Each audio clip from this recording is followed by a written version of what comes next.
पोरगा ओव्हरटेक करताना स्लो झाला, हॉर्न पण ऐकत नाहीये. तर खालचं जे मंदिर आहे, जे जुनं ओरिजिनल मंदिर होतं, ते पांडवांच्या काळातलं आहे. तर असा रस्ता आहे. आपली बुलबुल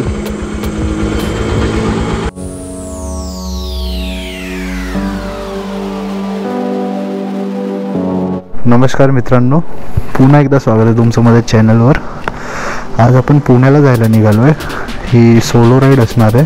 ही आपली बुलबुल पॅनियर्स वगैरे लावून रेडी केली आहे. या राईडला कोणच नाही आहे आपल्यासोबत. मानकूरला पोचलो आहे. तर हा जो नवीन ब्रिज आहे मानकूरच्या वरतून जो जातो तो डायरेक्ट वाशीच्या फाट्याला निघतो. तर पहिले याच्यावर बाईक अलाउड नव्हते, पण आता मी आलो आहे, बरेच दिवसांनी आलो आहे या साईडला.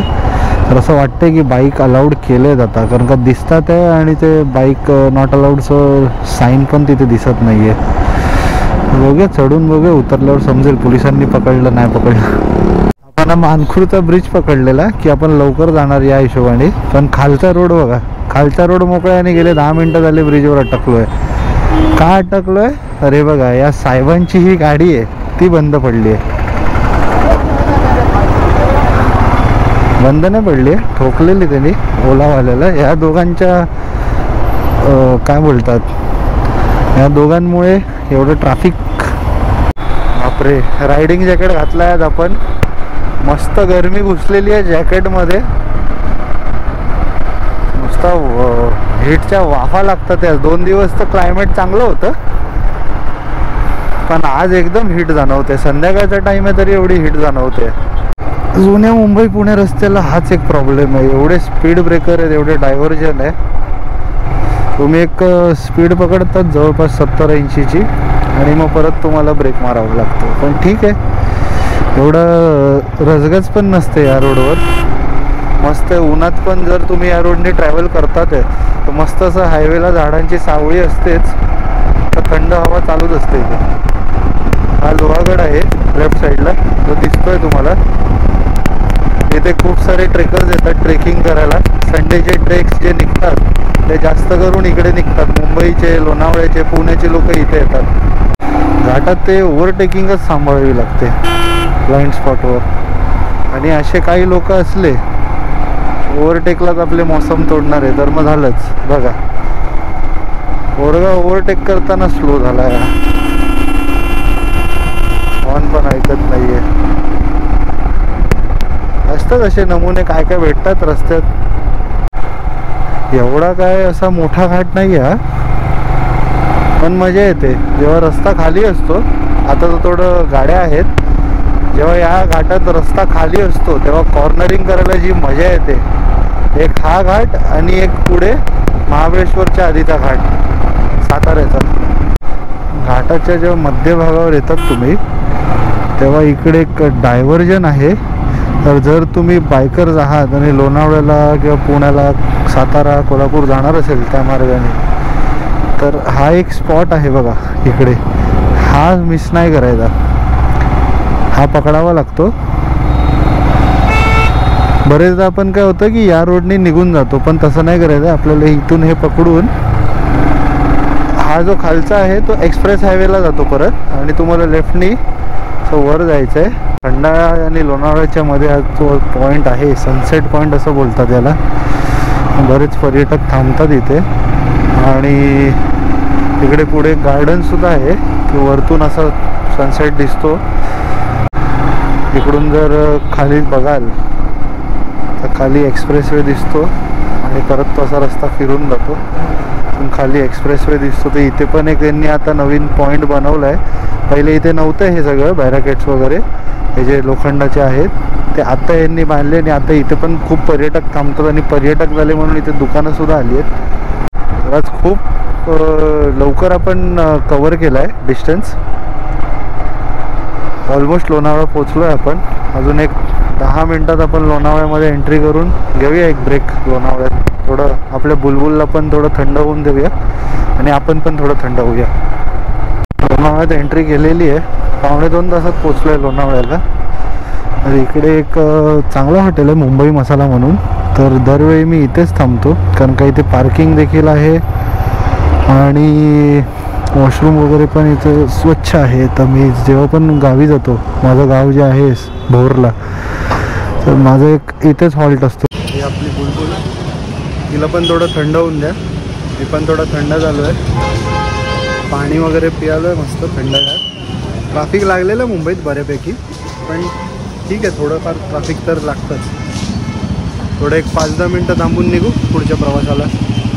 अजून राहण्याचं स्टेचं आहे ते नक्की नाही केलं आहे. मित्राची रूम आहे तिकडे, पण मित्र नाही आहे. तिथे थांबायचा प्लॅन आहे, पण मित्र पण नाही आहे आणि हॉटेल पण बघतो आहे. तर अजून मी विचार डिसाईड नाही केला आहे. तर एकदा पुण्यात एंट्री केल्यावर मी डिसाईड करेन कुठे थांबायचं काय. तर अपडेट असा आहे, मित्राचा कॉल आलेला मला. तो ॲक्च्युली तो त्याच्या घरी जाणार आहे. तो पुण्याला कामाच्या संदर्भात असतो, तो कोल्हापूरचा आहे. तर तो थांबणार होता, पण त्याला काही एमर्जन्सीने त्याला घरी जावं लागतं आहे कोल्हापूरला. तर तो बोलतो आहे की राहा घरी, त्याचं घर आहे असं छोटंसं. तो बोलला की राहा, मला कुठे हॉटेल वगैरेच्या बुकिंगमध्ये पैसे घालवतो. अजून ठरलं तर नाही आहे, बघूया. पण एक अपडेट असा आला आहे की पुण्यात पाऊस पडतो आहे, खूप पाऊस आहे पुण्यात. तो बोलतो आहे आता तर थांबला आहे, बोलला अर्धा तास झाले, पण बऱ्यापैकी पाऊस आहे. तर एवढंच आहे की आपण जायपर्यंत पाऊस लागला नाही पाहिजे, कारण का जो गोप्रो आहे आपला, तो एक उलांजीच्या माउंटवर आहे आणि तो सध्या वॉटरप्रूफ नाही आहे, कारण का त्याचा जो कवर असतो एका साईडचा तो आपण काढला आहे, मॉड लावला आहे म्हणून. तर पाऊस लागला नाही पाहिजे. पाऊस जर भेटला तर गोप्रो काढून पॅनियरमध्ये ठेवायला लागेल. पुण्यात एंट्री झालेली आहे आपली. पाऊस येऊन गेलेला दिसतोय, मस्त मस्त मातीचा असा सुगंध आहे, ओल्या मातीचा. अजून एक अपडेट आहे की आपले जे रोहित भाऊ माळकर आहेत ते सुद्धा पुण्यातच आहे, शनिवार वाड्याजवळ आहे. तर तो आहे 8-8:30 पर्यंत आहे, बोलतो तर आहे. जर योगायोग झाला तर भेटू त्याला पण. पुण्यात एंट्री केल्या गेल्या 5-1 मिनिटातच असलं ट्रॅफिक लागलं आहे बघा. हेच अवॉइड करण्यासाठी आपण एका पर्टिक्युलर टाईमला निघालेलो, पण अटकलो ट्रॅफिकमध्येच. पाऊस पण मस्त पडून गेला म्हणून वातावरण थोडं थंड आहे, पण जॅकेट घातल्यामुळे जाम गरम होतं आहे. असं वाटतंय जॅकेट आणला नाही पाहिजे होता, पण सेफ्टी पण मॅटर करते म्हणून आपण जॅकेट घातलं आहे. द नेक्स्ट डे सकाळचे 7:30 वाजले. तर आपण KK मार्केटमध्ये आहोत. आपल्या बुलबुलसोबत चाललो आहे पानशेतला. शिरकाई देवीचं मंदिर आहे, जे माझ्या म्हणजे कुलदेवी आहे माझी. सोलो राईड आहे. जॅकेट वगैरे काही घेतला नाही आहे, कारण का पावसाचं प्रिडिक्शन आहे. त्याच्यात जॅकेट परत मग घाण होणार, धुवायला वगैरे लागणार. इकडची जी लाईफस्टाईल आहे या भागातली खूप अशी शांत आहे. म्हणजे हा जो एरिया आहे KK मार्केटचा, हा भारती विद्यापीठच्या जवळच आहे. आपलं जे डेस्टिनेशन जे पण 60 किलोमीटर आहे, पण त्याला 2.5-1 तास लागणार, कारण का घाटातून वगैरे रस्ता आहे. डॅमच्या बाजूने जातो पानशेतच्या.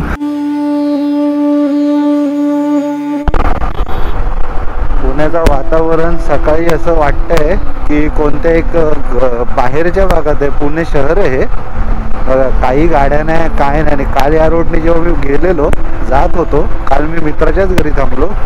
KK मार्केटला त्याचं घर आहे. त्यांनी खूप आग्रह केला की हॉटेलमध्ये नको थांबू, घरीच थांब.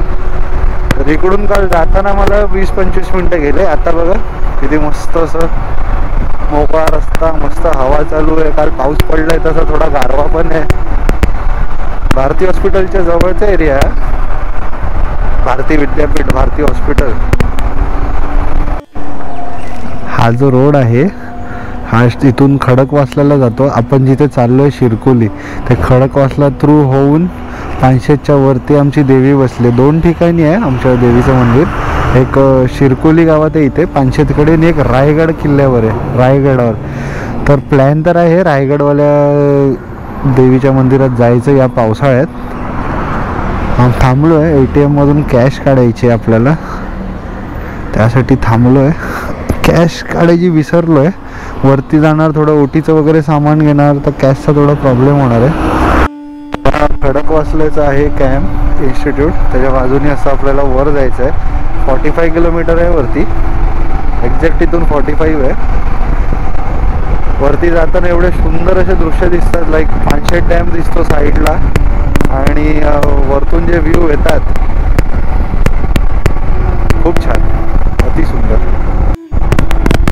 रस्त्यापेक्षा जास्त आलो आहे, पण इकडे जो क्लायमेट आहे तुम्ही बघू शकतात, एकदम असं पावसाळी झालं. आणि मागे एक 4-5 किलोमीटर आधी एक गाव होतं, तिकडे रस्ते सुद्धा ओले होते.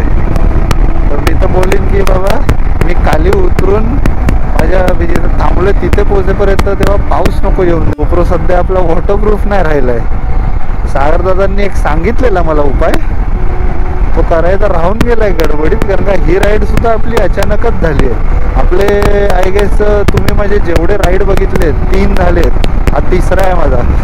मोटो व्लॉगवाल्या प्लेलिस्टमध्ये तिसरा व्लॉग येणार आहे. तर 3 मधले 2 तर आपले अनप्लॅन्डच झाले. तर आपण शिरकोली गावाच्या जंक्शनला आलो आहे. 18 किलोमीटर इथून बाकी आहे. तर इकडे जी आहे ते एक विहीर आहे जी शिवाजी महाराजांच्या काळाची आहे. तर आपण जेव्हा उतरू वरतून दर्शन घेऊन तेव्हा थांबून मी तुम्हाला एक सिनेमॅटिक दाखवीन त्याचं. गावाच्या साईडला हीच एक मजा असते. मागे आलेलो जेव्हा एक मागच्या वर्षी, तेव्हा रस्ते अर्ध्या रस्त्याचं काम चालू होतं. आता पूर्ण रस्ते बनवले, तरी खालच्या साईडला पाणी नाही आहे डॅमला, कमी पाणी आहे. नाही तर अजून छान असा व्ह्यू येतो. इथे खूप असे वेगळे वेगळे स्टे झाले आहेत नवीन नवीन. आधी तर काहीच नव्हतं म्हणा, आता एवढे स्टे त्यांनी बनवलेत इकडे. म्हणजे टुरिझम खूप आलं इथे आता. जे पुण्यातले, लोणावळ्याचे, मुंबईचे जे यंगस्टर्स आहेत ते विकेंडसाठी एक डॅमच्या किनारी असे कॅम्पिंग आणि याच्यासारखे येतात इथे. आणि हे रस्त्याचं क्रेडिट जे आहे ते जे आपले शिर्के बिल्डर आहेत, पुरेपूर त्यांनी काम केलेलं आहे आधीपासून. जेव्हा आधी एकदम असा कच्चा रस्ता होता, जेव्हा खडी होती इथे, म्हणजे पार इथे जीपच जायचे, स्विफ्ट अशा सगळ्या गाड्या जायच्याच नाहीत पहिले. जेव्हा मी यायला लागलो, जेव्हा मी असतो एक 4थी-5वी, तेव्हा आम्ही पण जेव्हा यायचो तर एक खालून ते जिबडे असतात मोठे मोठे, आमच्या पट्ट्यात त्याला जिबडे बोलतात. ब्लॅक आणि व्हाईट असे, ब्लॅक आणि येल्लो असे जीप्स असतात. तर ते आम्ही रेंट करायचो आणि त्याच्यानी यायचो. त्याच गाड्या यायच्या. किंवा आमची जी जीप होती ती यायची. आमच्याकडे पण जीप होती आधी, कमांडर 750 महिंद्राची. पण आता तर एवढा मक्खन रस्ता बनवला आहे. तर all credit goes to Shirke builder. माझी रस्त्याची तारीफ केली तर गेले 10 किलोमीटर असाच पॅच होता. तर ठीक आहे, टाईम गेला थोडा. एंट्री झालेली आपली. शिरकाई माता मंदिर, शिरकोली गाव, श्री क्षेत्र शिरकोली. इकडून एक जुना रस्ता जातो खालच्या बाजूला, तिकडे जुनं मंदिर आहे खालच्या साईडला. आणि हे नंतर नवीन बांधलेलं मंदिर आहे. खालचं जे मंदिर आहे ते अर्धा टाईम तर पाण्याच्या खालीच असतो. वर्षातून म्हणजे 1-2 फेऱ्या फिक्स असतात. एवढं रिलॅक्स वाटतं नाही इथे. हे मंदिर आहे देवीचं, खाली शिव मंदिर आहे आणि ही शाळा आहे इथे. आणि इथे आपण पार्किंग करूया मस्त. दर्शन झालेलं आहे मंदिरात. गरमी खूप आहे. छास घेतला आहे आपण. काय नाश्ता नाही केलेला, कारण का प्रवासात नॉर्मली मी खात नाही. तर हे असं मंदिर आहे आणि तिथे एक पार्किंग आहे, तिथे आपली बुलबुल उभी आहे. झालं एक खाली एक हे जे मंदिर आहे हे पहिले खाली होतं, खालच्या दिशेला होतं. तिकडे नदी आहे जिथे डॅमचं पाणी वाहतं. पण पहिले होतं, नंतर मग आता पाण्याची लेवल वाढली आहे म्हणून मंदिर जे आहे ते वरती घेतलं आहे. आणि क्लायमेट छान आहे तसा, बऱ्यापैकी गरमी आहे.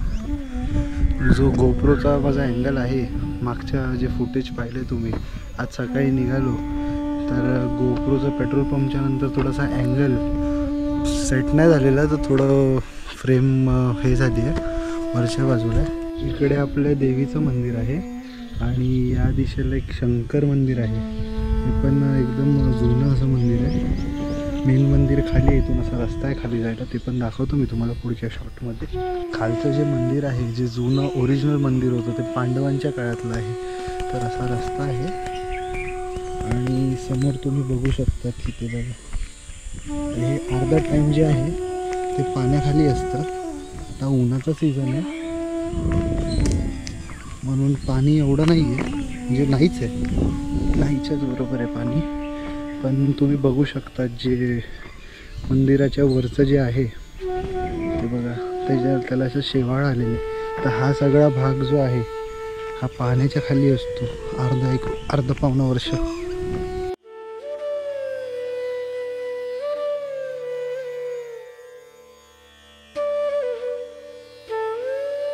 निघालो आपण देवीचे दर्शन घेऊन. तुम्ही जे काही सिनेमॅटिक वगैरे पाहिले, बराच वेळ होतो, तास दीड तास होतो मी वर जाताना.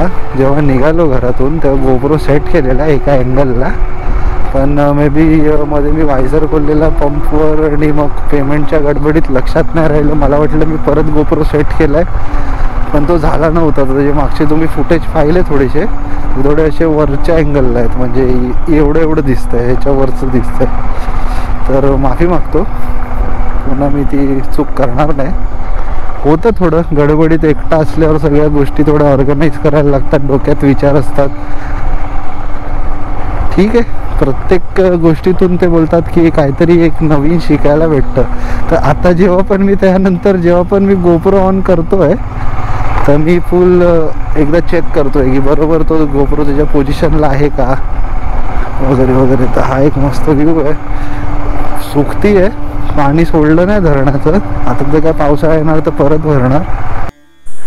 एकदम नो नेटवर्क एरियामध्ये अडकलो आहे आणि बुलबुलचा टायर पंक्चर झालाय. तर काय करायचं आता, आहे पण एकटा मी. बघूया, थोडं नेऊया आता. अजून 15-1 किलोमीटर काही नाही आहे आणि घाट आहे फुल. रस्त्याची मगाशी तारीफ केली, पण पुढे रस्ते थोडे ऑफरोडिंगवाले होते. तर आपला जो चाक आहे बुलबुलचा, तो झाला आहे पंक्चर. केला आहे आपण RSAला कॉल. RSAवाले एवढं फिरवतात आहे की पंक्चर का दुकान है नाही आहे. आता मी एखाद्या घाटात अडकलो आहे, तिथे मी कसं यांना सांगू की पंक्चरचं दुकान आहे का नाही. बघूया, आपल्या बुलबुलचं आहे RSA म्हणून बरं आहे, पण काय बोलतात, लंबी झाली, ते फुरसतवाली झाली. RSAची प्रोसेस झाली आहे. तर पहिले टेक्निशियन येणार होता, तर आपला टायरचं हे करणार होता, लाईक पंक्चर काढणार होता. पण इथे जवळपास 10-1 किलोमीटरला काहीच नाही. तर आता फायनली एक टोविंग मॅन येणार आहे आपल्याला रेस्क्यू करायला. अशी सिच्युएशन झाली आहे ना की मला हसायला पण येतं आहे आणि असं हे पण वाईट पण वाटतं आहे की मी अडकलो आहे एका ठिकाणी. पण ठीक आहे, आयुष्यात प्रत्येक क्षण हा लाईफ लर्निंग एक्सपिरियन्स असतो. त्यातल्या त्यात इथे एक हा माइलस्टोन म्हणून रिसॉर्ट आहे, त्याचं डिस्क्रिप्शनमध्ये टाकीन मी. तर हेल्पफुल आहेत खूप स्टाफ इकडचे. पाण्याची वगैरे सोय झाली आहे इथून. पाणी पण नव्हतं आपल्याकडे, सोलो निघालो आहे, बॅग नाही काही नाही, फक्त हेल्मेट, ग्लव्ज आणि बलकलावा घेऊन निघालो आहे. 1 तास झाला. टोचनवाला त्याच्या दादांचा फोन आलेला. पहिले तर इथे नेटवर्क नाही आहे, नेटवर्क शोधला मी आणि असं याच्यावर जाऊन उभं राहावं लागतं आणि हात असं वर करावं लागतं, तेव्हा नेटवर्क येतो आहे. वोडाफोनला आहे तो पण, एअरटेलला काहीच नाही, एअरटेल बिलिंग आहे माझं. तर दादांशी बोललो त्या टोचनवाल्या, तर ते त्यांची इथून ते 1 तास 45 मिनटाच्या अंतरावर आहे. म्हणजे 1 तास ऑलरेडी झाला आहे मला आणि अजून 2.25 तास लागणार आहे, म्हणजे 2.25 तास टोटल. आणि त्याच्यानंतर आपली गाडी टोचनवर चढणार, मग ती जाणार. झालं आजचं लंच बिंच सगळं इथेच आहे. मस्त डेट आहे. मी माझ्या बुलबुलला घेऊन आलो आहे, सुंदर अशी डेट देते ती मला. 2 तास झाले आहेत, अजून नाही आलं आहे. एकटा बसलो आहे, काही नाही, नेटवर्क नाही आहे, कोण बोलायला नाही आहे. बघूया कधी येतो.